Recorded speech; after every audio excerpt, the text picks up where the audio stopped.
பசுமன் திருமகனார் நினைவிடத்துல 1,55,00,000 செலவில் புதுசா அமைக்கப்பட்டிருக்கக்கூடிய தெய்வ திருமகனார் முத்துராமலிங்க தேவர் அரங்கத்தை கடந்த ஆண்டு நான் தான் திறந்து வச்சேன். புதுசா பசுமன்ல ஒரு திருமண மண்டபம் அமைக்கணும்னு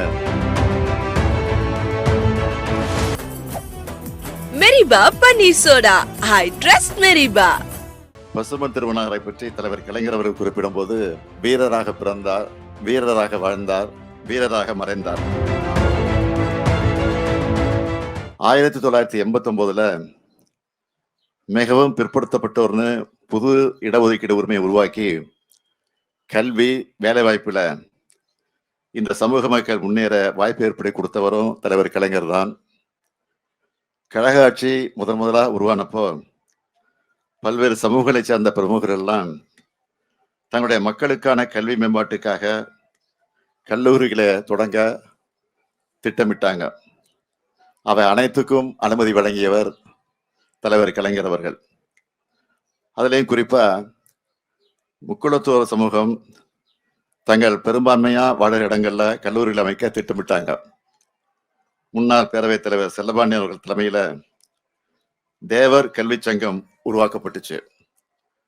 அதோட சார்பில் மேல நீலித நல்லூர்ல அமைந்த பசுமன் தேவர் கல்லூரி அந்த கல்லூரிக்கு அனுமதி வழங்கினதோடு 44.94 ஏக்கர் நிலத்தையும் தலைவர் கலைஞர் அவர் வழங்கியிருக்கிறார்.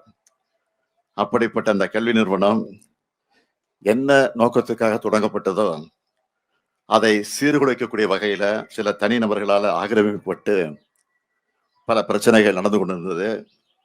சில ஆண்டுகளுக்கு முன்னாடி அந்த வட்டாரத்து மக்கள் தொடர்ந்து போராட்டத்தை கூட நடத்திக்கிட்டு இருந்தாங்க. அப்போ ஆட்சி அமைஞ்சதும் தீர்வு காண்போம்னு நான் சொன்னேன். 2021 நம்ம திராவிட மாடல் ஆட்சி அமைஞ்சதும் அதை மீட்டிருக்கிறோம். இப்போ அரசு மேற்பார்வையில் அந்த கல்லூரி செயல்பட்டு கொண்டிருக்கிறது. இன்னும் சிறப்பா நடத்த நிர்வாக ரீதியா எல்லா உதவிகளையும் நம்முடைய திராவிட மாடல் அரசு நிச்சயமாக உதவி செய்யும் என்ற அந்த நல்ல செய்தியை கூட நான் இங்கே தெரிவிச்சுக்க விரும்புகிறேன்.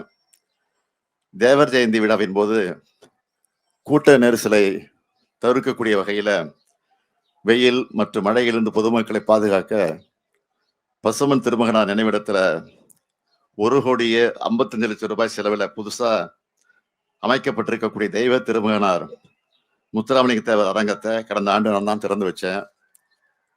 புதுசா பசுமன்ல ஒரு திருமண மண்டபம் அமைக்கணும்னு ஒரு கோரிக்கையும் வந்து கொண்டிருக்கிறது.